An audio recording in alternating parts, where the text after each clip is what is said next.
रुक्मणी जी ने पाती लिख कर दी, ब्राह्मण देवता ने भगवान को दी, भगवान ने उस पाती को सिर से लगाया, ब्राह्मण को दे दिया, पत्र तुम पढ़ो। ब्राह्मण के दूसरे का पत्र हम कैसे पढ़ सकते? भगवान के पत्र तो तुम्हें पढ़ना पड़ेगा। कारण ब्राह्मण पूछ रहा है कि आप क्यों नहीं पत्र पढ़ रहे, हमसे पत्र पढ़वा रहे हो आपका। आपने भागवत जी में सुना होगा, पत्र भगवान कृष्ण ने नहीं पढ़ा, जो पत्र रुक्मणी जी ने दिया था वो ब्राह्मण से पढ़वाया। तो ब्राह्मण ने पूछा ऐसा क्यों? भगवान कृष्ण ने दाऊ जी से कहा, दाऊ दादा, जिस समय पर ब्राह्मण मेरे राजभवन में आया उस समय में सिंहासन पर बैठा था, ब्राह्मण का अपमान हो गया, वो आया और मैं सिंहासन नहीं छोड़ पाया। ब्राह्मण का सम्मान तब होता है जब राजा भी सिंहासन से खड़ा हो जाए। आज अपमान हुआ है ब्राह्मण। तो इससे क्या होगा दाऊ दादा, अगर ब्राह्मण पत्र पढ़ेगा तो मेरे राज सिंहासन से बड़ा ब्राह्मण का सिंहासन हो जाएगा। इसलिए भगवान की कथा बाचने वाला ब्राह्मण जिस गादी पर बैठता है वो व्यास गादी कहलाती है, और व्यास गादी सारे सिंहासनों से बड़ी होती है। इसलिए भगवान ने पत्र पढ़वाया। पत्र तुम पढ़ो, ये पत्र तुम्हें पढ़ना चाहिए। ब्राह्मण ने पत्र पढ़ा, भगवान ने पत्र सुनते से ही कह दिया, रुक्मणी जी से जाकर कह दो तू श्रृंगार करके गोरा जी के मंदिर पहुंच जा, मैं तुझे लेने के लिए पहुंच जाऊंगा। बोला था कि नहीं बोला था? अरे बोलो तो सही, भागवत जी तो बहुत सुनी तुमने इंदौर में। शिव पुराण का तो हम नहीं कह सकते, पर भागवत का तो कह सकते हैं कि भगवान करें तू जगदम्बा के मंदिर पर श्रृंगार करके पहुंच जा, मैं तुझे लेने पहुंच जाऊंगा। भगवान ने केवल रुक्मणी जी से नहीं कहा था कि तुम जगदम्बा के मंदिर जाओ, मैं तुम्हें लेने पहुंच जाऊंगा। भगवान हर भक्त से एक बात कहते हैं, तुम मेरे दरवाजे तक पहुंच जा, फिर मैं तुझे लेने के लिए पहुंच जाऊंगा। तुझे आना पहले मेरे द्वार तक पड़ेगा, पहले मेरे दरवाजे पर आना पड़ेगा, तब जाकर तू मुझे प्राप्त कर सकता। अब कहीं की यूं बोल दे कि भगवान ने ऐसा बोला था क्या कि श्रृंगार करके ओटला पे खड़ी रहीजे हो, नहीं मैं तेरे को लेने आ जाऊंगा। अब कई माताएं कहती है मंदिर जाके क्या करेंगे, कथा में भीड़ रे, हम जाके क्या करेंगे, तीरथ जाके क्या करेंगे। तो भगवान भी बोला ठीक है मत आ, जब तुम मरेगी तो मैं भी आके क्या करूंगा, क्या करना। ये तो रिश्तेदारी वाली बात है। तुम भगवान के दरवाजे जाओगे तो भगवान अरे बोलो जम के तुम्हारे यहाँ आएगा। तुम किसी के यहाँ जाओगे तो कोई तुम्हारे, पहले की माताएं कैसी होती है, पहले मौसी के घर शादी, अब शादी में अगर तुमने तुम्हारी बहू को भेज दिया तो तुम्हारी जो बहन है वो भी क्या करेगी अगली बार, अरे बोलो जम के। देखो कितनी समझदार इंदौर की माता तुरंत बोल दी कि उन्हें अपनी बहू को भेजा था तो हम भी अपनी बहू के भेज देंगे। अब बहन के घर शादी में बहन जाती है तो थोड़ा फैलारा उठाती है, थोड़ा काम करती है, सामान उठा लेती है, कपड़ा सोर लेती है, सामान उठा के रख देती है। पर बहन के घर शादी में अगर बहू जाएगी तो फैलारा उठाएगी? वो तो डेंटिंग पेंटिंग करके और कुर्सी पे आराम से बैठ जाएगी, सामान पड़ा पड़े रहने दो, मौसी सास की आई। उसी तरह भगवान की कथा कहती है कि भगवान की कथा में आप जाओगे तो भगवान भी अंतिम समय में आपके दरवाजे पर आएगा। और अगर आप भगवान की कथा में नहीं पहुंचे और तुमने कहा बहू से कह दिया तू चली जा, तो भगवान भी आखिरी में कह देगा ही यमराज तू चले जा, जा। भगवान काय को छोड़ेगा। और रुक्मणी को लेने के लिए भगवान आए थे तो रुक्मणी को गोदी में ले गए थे। जब मेरा भगवान आता है अंतिम समय में लेने तो आपको गोदी में लेकर जाता है।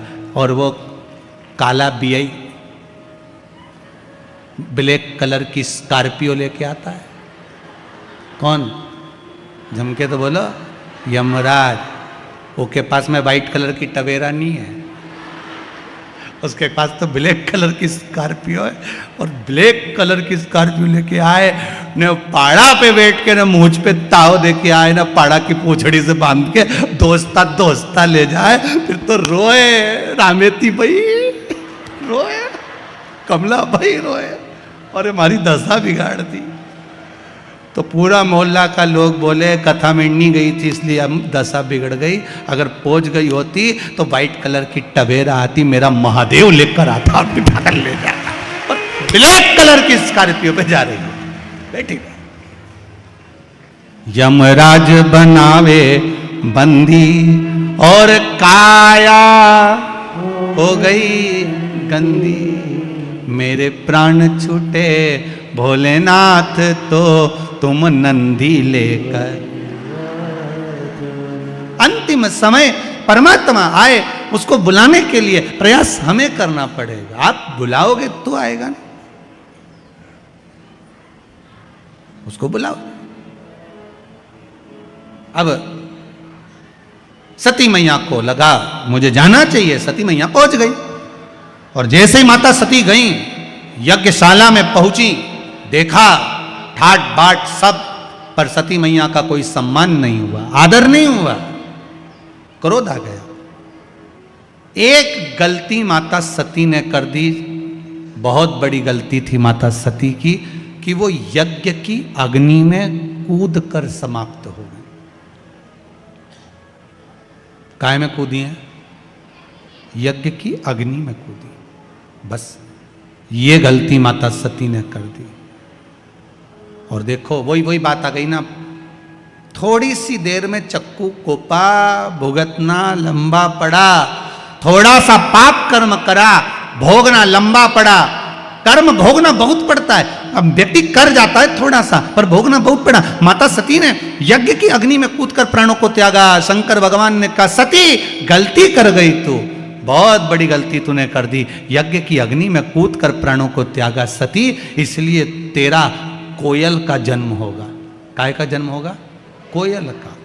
जब आषाढ़ के 2 अधिक पड़ेंगे, आषाढ़ 2 पढ़ते हैं ना, अधिक मास 2 पढ़ते हैं आषाढ़ के महीने के, जब आषाढ़ के 2 अधिक पड़ेंगे तब तू मेरा स्मरण करेगी, और मेरा स्मरण करेगी तब जाकर कोयल की योनि से छूटेगी, और फिर हिमालय राज के घर में पार्वती माँ मैनावती के गर्भ से पार्वती बनकर जन्मेगी। भोगना पड़ा कि नहीं भोगना पड़ा? पाप थोड़ा सा कर दिया था, अगर प्राणों को त्यागना ही था तो कहीं और त्याग देते, पर यज्ञ की अग्नि में कूदना जरूरी था क्या?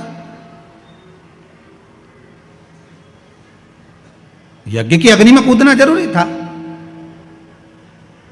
कोई अच्छा काम हो, धर्म का कार्य हो, सत्कर्म हो, भगवान का भजन हो, भंडारा हो, भोजन हो, अच्छा कार्य चल रहा हो, कथा सत्संग चल रहा हो, भगवान का भजन चल रहा हो, तो निवेदन है इसमें बीच में गलत काम के लिए मत कूदना, नहीं तो जिंदगी बेकार हो जाती है, भोगना ज्यादा पड़ जाता है बेकार कर्म के।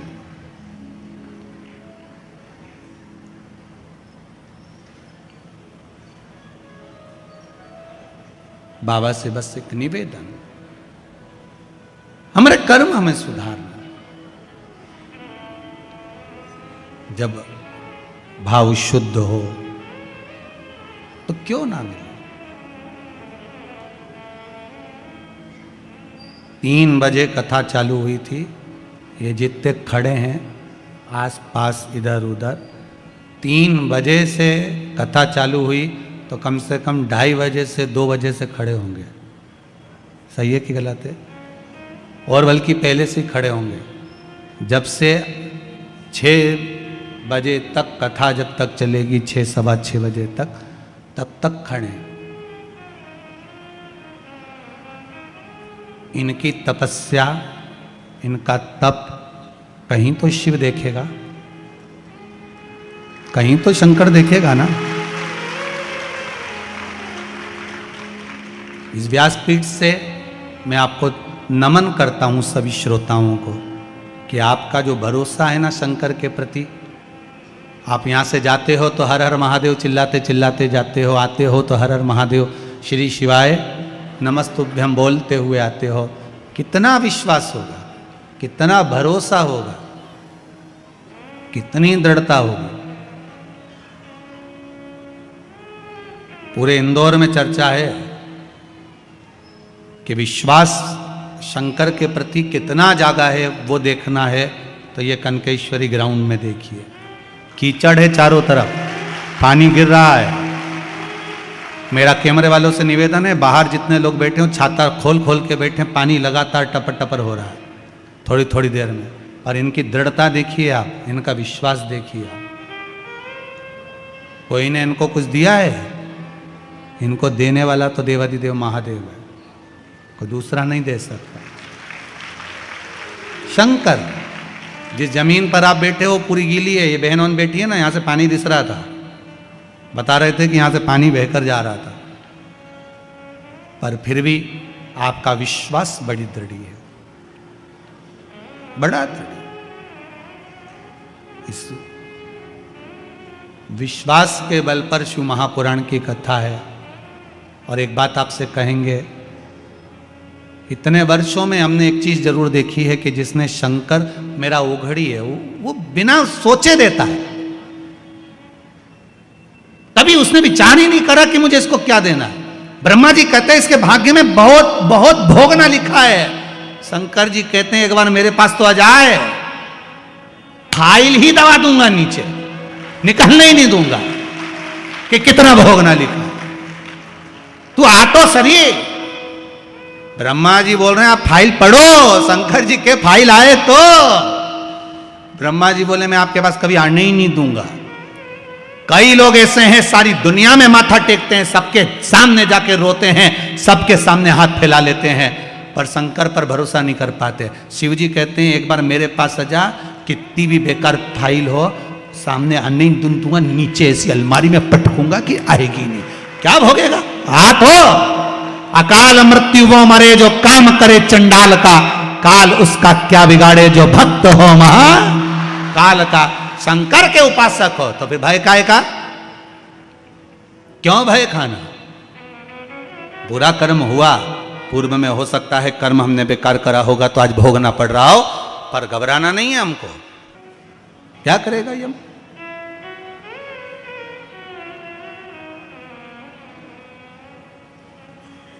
विश्वास की जागरूकता, और जब विश्वास पूर्ण तरह से प्रबल हो जाए तो भगवान भी खड़ा रहता है। महाराज शिव महापुराण की कथा कह रही है, सती आप कोयल का जन्म लोगे,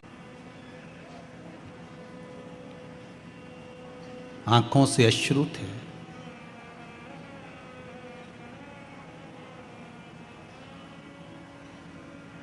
नैनों से जल बह रहा था।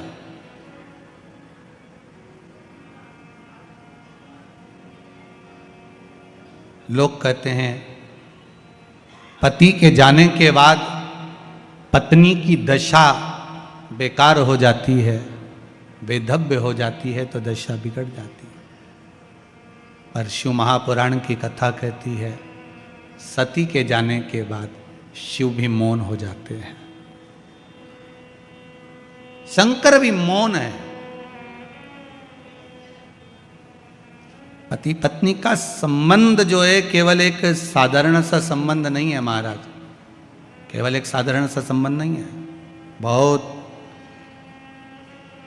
वो अपने माता पिता को छोड़कर, परिवार छोड़कर आपके लिए आपके घर पर आई है, उसका भी आदर पूर्ण होना चाहिए।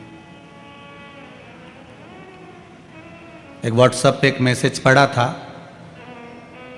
कोई ने लिखकर डाला होगा, तो उसमें लिखा हुआ था कि अपनी पत्नी का सम्मान करो, जो एक जोड़ कपड़ा पसंद करने में पूरी दुकान उठा पटक कर देती है, उसने तुम्हें पसंद करा है। समझो जरा, एक जोड़ कपड़ा पसंद करने में जो पूरी दुकान को ऊंचा नीचा कर देती है, उसने तुम्हें पसंद करा। ये उसका सम्मान होना चाहिए कि देखो तुम जैसे के भी पसंद कर लिया, नहीं तो ये भेरू कौन? जरा विचार कर। सती चली गई मां, शिव नेत्र से जल बहा, खूब क्रोध आया, केश तोड़कर रुद्रगण उत्पन्न करा, यज्ञशाला विध्वंस हो गई, अग्नि में दक्ष प्रजापति का सिर गिर गया। बाद में देवताओं ने स्तुति करी तो बकरे का मुख भी लगा दिया, यज्ञ पूरा करवाया। उधर पितृ पितरों की 3 बेटियां थीं, मैना, धन्या और कला, जो पितृलोक में निवास कर रही हैं। सारे देवताओं के लोक से भी ज्यादा सुंदर होता है पितृलोक, जहां पर पितृ रहते हैं। बहुत सुंदर लोक है। पितृलोक क्यों सुंदर होता है? पितृलोक सबसे ज्यादा अच्छा क्यों माना गया है? पितृलोक की सुंदरता क्यों मानी गई है? उसका कारण होता है, जितनी समय भगवान विष्णु बैकुंठ में नहीं रहते, ज्यादा से ज्यादा समय भगवान विष्णु पितृलोक में रहते हैं। ज्यादा से ज्यादा समय पितृलोक। पूछा क्यों? परिवार का, कुटुंब का, गोत्र का व्यक्ति जब कोई अच्छा काम करता है, जितनी देर तक वो अच्छा काम करता है उतनी देर तक भगवान विष्णु को उसके पितृलोक में उसके पितरों के पास बैठकर कंधे पर हाथ रखकर बैठना पड़ता है। जरा विचार करिए, आप 3 घंटे अगर शिव महापुराण की कथा सुन रहे हो तो आपके पूर्वज जो पितृलोक में होंगे भगवान विष्णु के कंधे पर हाथ रखकर बैठे होंगे कि तेरे परिवार के, तेरे कुटुंब के, तेरे क्षेत्र के कुछ अच्छा काम कर रहे हैं। पितृलोक में भगवान नारायण उनके कंधे पर हाथ रखकर बैठते हैं कि तेरे कुल का व्यक्ति कोई अच्छा काम कर रहा है। और जब वही कुल का व्यक्ति बेकार काम करता है ना, कोई कथा सुनने आया और तुम उसकी चप्पल चुरा के ले गए, तो पितृलोक में भगवान विष्णु नहीं जाते, फिर यमराज जाता है। और यमराज जाकर उसके दूतों को ले जाकर उन पितरों से कहता है, देख ले तेरे छोरा छोरी चप्पल चुरा रहे, चोटे के बाप देख ले। ऐसा कोसते हैं। तो तुमसे निवेदन है, चप्पल चुरा के उनको मत कुसवाना रे, तुमसे निवेदन।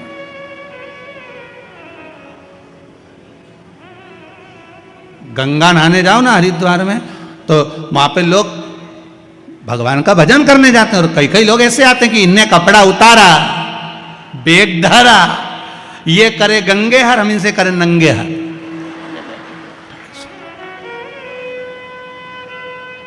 ऊपर से देवता हम भी सोच रहे, बताओ बेचारा अपने पूर्वजों को तारने के लिए आया था, उसने तो अपने पूर्वज तार दिए और इन्होंने सामान चुराकर इनके पूर्वजों को धिक्कार दिया। ऐसा गलत काम कभी मत करना हो, कभी जिंदगी में मत करो। ये होता है कई बार। एक बार एक जगह कथा करने गया, एक माताजी की चप्पल कोई चुरा के ले गया। माताजी बड़ी रोती रोती आई और बहुत गुस्से में आके बोली, गुरुजी बताओ हमारी तो कोई चप्पल ले गया। तो हमने कहा अच्छा है, तुम्हारा काल था, कोई उठा के ले गया, टेंशन खत्म। फिर तुमने क्या करा? हम दूसरे की ले गए। हमने कहा बहुत अच्छी बात है, जाओ तुम जाओ। होता है कई बार लोगों की दशा। एक व्यक्ति मंदिर गया, मंदिर में जाके भगवान के मंदिर में चप्पल उतार के जो अंदर गया दर्शन करने, चप्पल गायब हो गई। चप्पल गायब हो गई तो गुस्से में आ गया, अपने दोस्त से बोलता है, बताओ इतना वीआईपी मंदिर है और चप्पल चली गई हमारी, अब क्या करें? मंदिर वीआईपी हो कितना भी हो, पर चप्पल से कोई मंदिर का क्या ठेका? तो रुक, मैं अब भी आता हूं। कहां जा रहा है? जरा भगवान से जाकर झगड़ा करके आता हूं कि तुम्हारे मंदिर से हमारी चप्पल गई। वो अंदर गया, जैसे ही अंदर गया वापिस बाहर आ गया। दोस्त ने पूछा कुछ बोला क्यों नहीं? तो कि भगवान की तो खोई खुद ले गया, वो तो नंगे पैर खड़े थे। मंदिर में जो मूर्ति होती है वो सी चप्पल पहनी हुई होती है। भगवान मूर्ति के रूप में प्रेरणा देते कि हमारे मंदिर में आओ तो चप्पल पहन के मैं, आता हमारी तो खुद नहीं है। तुम अपने घर घर छोड़ के आओ, टेंशन लेके आओ काहे को हमारे पास में? हम तो टेंशन मुक्त करते हैं, चिंता मुक्त। चिंतन करो शिव का, भजन करो भगवान। मैना, धन्या, कला पितृलोक में रह रही थी। सनकादि ऋषियों का आगमन था। सनत कुमार बैठकर तप कर रहे थे, साधना कर रहे थे। तीनों की तीनों निकल कर जा रही थी। इनके लहंगे में कुछ झामर झुमके लगे हुए थे, कुछ रतन लगे हुए थे। वो रतन लगे हुए जब निकल कर जा रहे थे, वो रतन लगा हुआ जो लहंगा था वो सनत कुमार की जंघा से लग गया। जंघा से लगा, खरोच पड़ गई। खरोच पड़ी, इतने में सनत कुमार को क्रोध आ गया। मैना, धन्या, कला, तुम तीनों संतों का अपमान करी हो, हम तुम्हें श्राप देते हैं कि तुम पितृलोक छोड़कर मृत्युलोक में जाओ। तुम्हें पितृलोक छोड़कर मृत्युलोक में जाना पड़ेगा। तीनों रोने लगी, हमें मृत्युलोक में मत भेजिए, क्योंकि पितृलोक से सुंदर जगह नहीं जहां भगवान विष्णु दिन रात रहते हैं। क्यों भेज रहे? जो व्यक्ति जहां रहता है ना, उसको वही सुंदर लगता है। जो जहां रह रहा है। कई लोग कहते गुरुजी हमने पितरों के मोक्ष के लिए गया जी का पिंड कर दिया, ब्रह्म कपाली कर दी, ब्राह्मण का भोजन करा दिया, भागवत करा दी, उसके बाद भी पंडित जी को पत्रिका दिखाओ तो वो एक ही बात बोलते हैं। क्या बोलते हैं? पितृ दोष है। अब इतना करा, ब्राह्मण का भोजन कराया, तर्पण करा, तिलांजलि करा, सारा काम करा, फिर पितृदोष क्यों रह गया? हमने गया जी का पिंड करा, फिर पितृदोष रह गया। हमने पितरों की शांति कर दी। तो पहले यह बताओ, पितरों की शांति कभी होती है? पहले उसका अनुभव करिएगा। आप अपने ऊपर लेकर चलना। आप यहां से जाओ 7 स्टार 5 स्टार होटल में, खूब प्रेम से इंदौर से बाहर जाकर तुम्हें जहां जाना वहां जाके रहो, खूब अच्छे से रहो, एक से बढ़कर एक होटल में रहो, कितना ही अच्छा वीआईपी से वीआईपी खाना खाओ, वीआईपी से वीआईपी कपड़े पहनो। 1 महीना, 2 महीना, 1.5 महीना, 15 दिन, 20 दिन तुम कितने भी अच्छे से रह लो, पर 20 दिन 22 दिन के बाद तुम्हें अपने घर की याद आएगी कि नहीं आएगी? जम के तो बोलो, आएगी ना। भले तुम्हारे घर में एसी नहीं लगा, डनलप का गद्दा नहीं लगा, भले तुम्हारे घर में वीआईपी भोजन नहीं है, डनलप का गद्दा नहीं है, एसी का रूम नहीं है, पर घर की याद आएगी। भले कुछ भी हो, भले टूटा फूटा मकान हो, पर मेरे को तो मन नहीं लग रहा, मैं तो घर जाऊंगा, थोड़ा मन लगे मेरा घर जाऊंगा, मैं थोड़ा मन लगे मेरा मैं घर जाऊंगा। अब मन में तो उनके घर जाने के लिए लगा। आप कितना भी वीआईपी में रह लो, पर आखिरी में घर जाने की याद आती है। कितना भी पिंडदान कर लो, गया जी में जाके पिंड दे दो, ब्रह्म कपाली कर लो, तर्पण कर लो, पितरों को ले जाके गया जी में छोड़ दो, फिर भी पितर कहते हमें तो हमारे घर की याद आती है, इसलिए 16 श्राद्ध में वो तुम्हारे घर आ ही जाते हैं। 16 श्राद्ध में आए और वो इंतजार करते हैं कि तुम हमको क्या क्या खिला रहे हो, इंतजार करते हैं कि क्या दे रहे हैं। पितरों के देवता आर्यमा जब कौए पर बैठ कर आते हैं ना, तो अपने अपने घर के पितरों को छोड़ते हैं। पितरों को छोड़कर वो इंतजार करते हैं कि मुझे मेरा पुत्र, मेरी पुत्र वधू, मेरी बहू, मेरा बेटा मुझे क्या दे रहा है, क्या खिला रहा है, और फिर उसके अनुसार वो फल प्रदान करते हैं। केवल ऐसा नहीं कि आप एक बार उनको छोड़ आए तो फिर जरूरत ही नहीं पड़ेगी। कई माताएं कहती हैं हम तो गया जी कर आए, अब बामण के नहीं जिमाएंगे। मत जिमा, पर भोगना तो पड़ेगा। पितर आते हैं, जैसे आप कहीं पर भी जाकर रह लो, आपको आपकी घर की याद आएगी। 1 महीने में, 2 महीने में, 15 दिन में, 20 दिन में याद आती है। उसी तरह पितरों को कहीं पर भी रह ले, एक बार साल भर में एक बार आपके दरवाजे पर जरूर आते हैं। उसको भाग देना चाहिए, उनको भाग प्रदान करो। बोलेंगे महाराज मैना धन्या कला रोने लगी, हमको क्षमा कर दो। सनत कुमारों ने कहा हम आपको वर प्रदान करते हैं, आशीर्वाद देते हैं, हम आपको वर देते हैं। मेना धन्या कला, आप तीनों मृत्यु लोक में जाओगी, और मृत्यु लोक में जाकर आपके यहाँ पर 3 देवियाँ आप तीनों के गर्भ से प्रकट होंगी। 3 देवियाँ, 3 देवियाँ आप तीनों के गर्भ से प्रकट होंगी। मेना के गोद में पार्वती जी आई, धन्या सुनैना बनी जिनकी गोद में सीता जी आई, कला कीर्ति बनी जिनकी गोद में राधा जी आई। ये तीनों 3 देवियां बनी। मेना धन्या कला तीनों निवास करी। समय आया, माता मैनावती के गर्भ से पार्वती जी का जन्म हुआ। हिमालय राज की नगरी आज आनंदित हो गई। बेटा 1 कुल को तारता है, बेटी 2 कुल को तारती।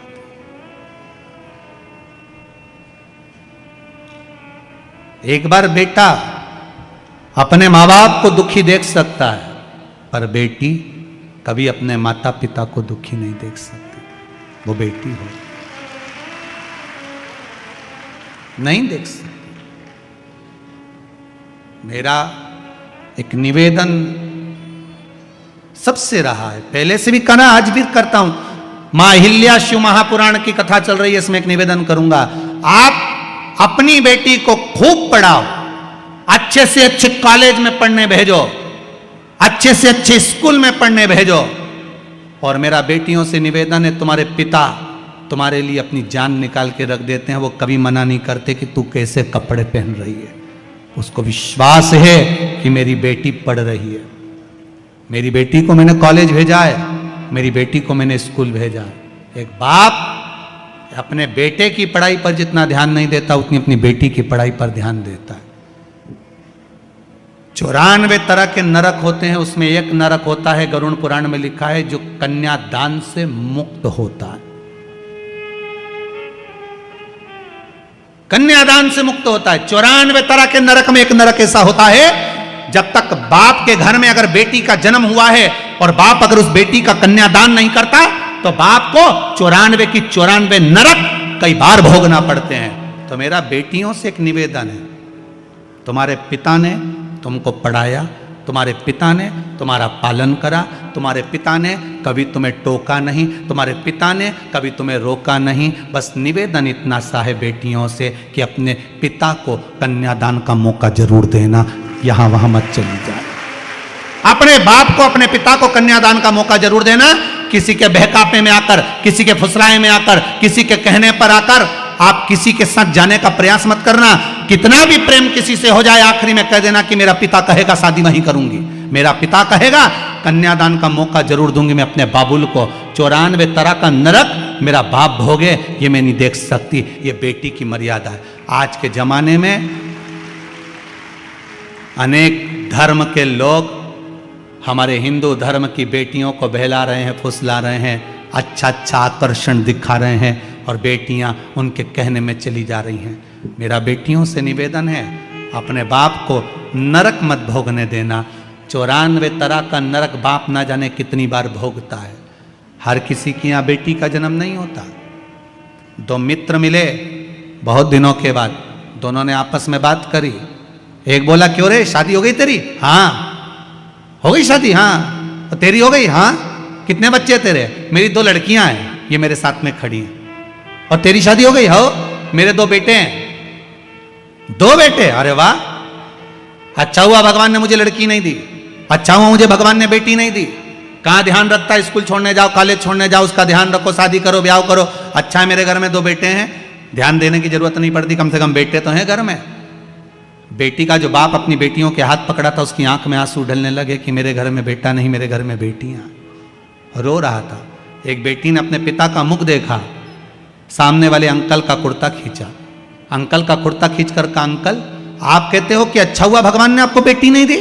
अंकल मैं कहती हूं भगवान बेटी हमेशा भाग्य वालों को देता है, तेरे जैसे खोखले को नहीं देता। जो अपनी बहन बेटी को कभी एक साड़ी नहीं देता, कभी अपनी बहन बेटी को सामान नहीं देता, जैसे जैसे नंदे घर में आती हैं, बहन बेटी घर में आती हैं, तो भाभियों का मुंह भगोना हो जाता है। तो ऐसे के घर में कौन लड़की देगा? कौन दे बेटी? भगवान भी सोच समझ के बेटी देता है। कई कई करोड़पतियों की यहाँ इतना पैसा, लोग कहते हैं इसके घर में बेटी हो जाती है, उसके घर में बेटा हो जाता है। और कई कई ऐसी हैं जो बेचारा ठेला चला रहा है, उसके घर में 2-3 लड़कियां हो जाती हैं। क्यों? कारण क्या है? भगवान ने उसको कन्यादान का मौका नहीं दिया, क्योंकि भगवान जानता है कि 94 नरक भुगताना है। और एक गरीब ठेला चलाने वाले के घर में 3-3 लड़कियां इसलिए दे दी क्योंकि इसको अब मुक्त कर देना है, इसको बैकुंठ तक पहुंचा देना है। कन्यादान करने वाला 94 नरकों से मुक्त हो जाता है। जिन जिन के घर में बेटियां हो उनके चरण छूकर मैं प्रणाम करता हूं। धन्य है आप, आपके घर में बेटी का जन्म हुआ। साधुवादता है आपको, धन्यवाद। बेटी जन्मी, हिमालय राज आज प्रसन्न है जिनके घर में बेटी का जन्म हुआ है। बड़े खुश होना बेटी के जन्म पर, बड़े आनंद में रहना, मेरे घर में बेटी हुई है, उसके बराबर कोई सुख नहीं। और बेटियों से निवेदन है कन्यादान का मौका जरूर देना, बहलाने फुसलाने में मत आ जाना। कह देना साहब मेरा पिता है, उससे कन्यादान करवाऊंगी मैं। कन्यादान हो मेरे पिता। अब देवऋषि नारद आ गए, उन्होंने थोड़ा सा भाग्य का वर्णन कर दिया। बड़ा सुंदर वर्णन किया। इनको जो पति मिलेगा नग्न वेशधारी, भस्म जमाने वाला, जटाजूट बांधने वाला, मैनावती के गर्भ में गोदी में जो कन्या है उसको देखकर मैनावती रोने लगी, ऐसी बेटी क्यों दूंगी मैं ऐसी जगह पर? जो भाग्य में लिखा है उसे कोई टाल सका है? तुम कितना बदलोगे? कितना बदलोगे आप पढ़ा सकते हो, लिखा सकते हो, आप डॉक्टर बना सकते हो, आप कलेक्टर बना सकते हो, आप एसपी डीएसपी बना सकते हो, आप सब कुछ बना सकते हो अपने बच्चों को, पर उनका भाग्य नहीं बना सकते। भाग्य तो भगवान लिखकर भेजता है, भाग्य वो लिखता है।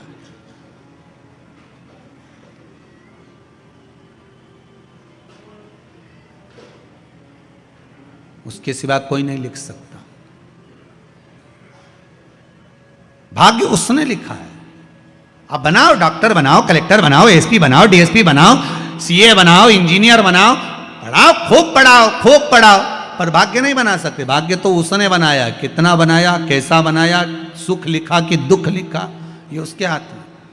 एक मां ने अपने पिता पति से कहा, सुनो बेटी बड़ी दुखी है, आप दुनिया भर में इतना धन लुटाते फिरते हो, मंदिर देवालय में जाकर पैसा पैसा लगाते रहते हो, अपनी बेटी को कुछ दे दो। पिताजी ने कहा, उसके भाग्य में सुख नहीं है, मैं नहीं दूंगा। अगर सुख होता तो दुख क्यों मिलता? तो तुम क्या भाग्य लिखने वाले हो? थोड़ा सा सुख दे दोगे तो कुछ चले जाएगा तुम्हारा, दे उसको। पिता ने कहा, मैं नहीं दे सकता। मां कहने लगी, मैं दूंगी, दे दो। तिल्ली का लड्डू बना लिया, मकर संक्रांति पे दामाद को भोजन करने बुला लिया। तिल्ली के लड्डू का डब्बा दामाद को दे दिया, उसमें सोने की गिन्नियां फंसा दी उस लड्डू के अंदर। दामाद से कहा, ये मेरी बेटी को दे देना। दामाद डब्बा लेकर चला तो उसको याद आया, कल बच्चों की फीस जमा करना है, पैसा घर में नहीं है। अगर डब्बा हलवाई को दे जाऊं और उससे पैसे ले जाऊं तो? डब्बा हलवाई को दे दिया, 500 रुपए लेकर घर चले गया, फीस जमा कर दी। शाम के समय पर सेठ जी आ रहे थे, उनको लगा आज मेरी पत्नी का जन्मदिन है, घर पर मिठाई होगी नहीं। पत्नी को तिल्ली के लड्डू अच्छे लगते हैं तो हलवाई के यहाँ गया और कहा, कोई ताजा लड्डू आया हो तो दो। हलवाई ने वही डब्बा उठाकर दे दिया। पति ने जैसे ही अपनी पत्नी को लड्डू खिलाया, उसमें से सोने की गिन्नियां निकल रही थी। सोने की गिन्नी निकली तो पत्नी की आंख में आंसू आ गया। आप सत्य कह रहे थे कि भाग्य में नहीं होगा तो नहीं मिलेगा, और देखो मैंने दामाद को लड्डू दिए थे, वो लड्डू वापस मेरे घर में आ गए। अगर किस्मत में होते तो मिल ही जाते ना। भाग्य में हो तो जरूर मिलता है, भाग्य में नहीं होगा तो नहीं मिलेगा, प्राप्त नहीं होगा। आज मैनावती ने सोच लिया क्या करा जाए। देवर्षि नारद ने कहा, शिव जी के लगन लगा दो इसको। शंकर की भक्ति में पार्वती मैया ऐसी डूब गई, ऐसी डूब गई, ऐसी डूब गई कि शंकर पति के रूप में माता पार्वती को प्राप्त हुए। शिव दूल्हा बन रहे हैं, माता पार्वती दुल्हन बन रही। शिव बना बन रहे हैं, पार्वती जी बनी बन रही है। शादी में 8 दिन पहले 15 दिन पहले से गाते हैं, बना जी बना जी बना जी। बना जी इसलिए गाते हैं कि बना के चलना जी, और बनी जी इसलिए गाते हैं कि चाहे कितना ही कुछ बोले पर बनी रहियो, दौड़ दौड़ के मायके मत आइयो। नहीं तो जरा जरा सी बात में दौड़ कर फिर मायके आ जाए, वहीं रहना। हो जाता है थोड़ा विवाद घर में परिवार में चलता रहता है, पर थोड़ी थोड़ी बात को लेकर मायके नहीं आना। और मेरी माताओं से निवेदन है, बहनों से निवेदन है, अपने ससुराल की बात जरा जरा सी बात अपने घर पे फोन लगाकर कभी मत बताना, कभी मत बताओ। आज सबसे ज्यादा अगर अदालत में केस चल रहे हैं तो तलाक के चल रहे हैं। जरा जरा सी बात में तुरंत तुरंत थोड़ा हुआ नहीं और बताना प्रारंभ करा। और माताओं से भी निवेदन है, अपनी बेटी को ज्ञान देना चाहते हो, जैसा अपनी बहू के प्रति तुम सोचते हो वैसा ही वैसा ज्ञान अपनी बेटी को दीजिए, अपनी बेटी को दीजिए।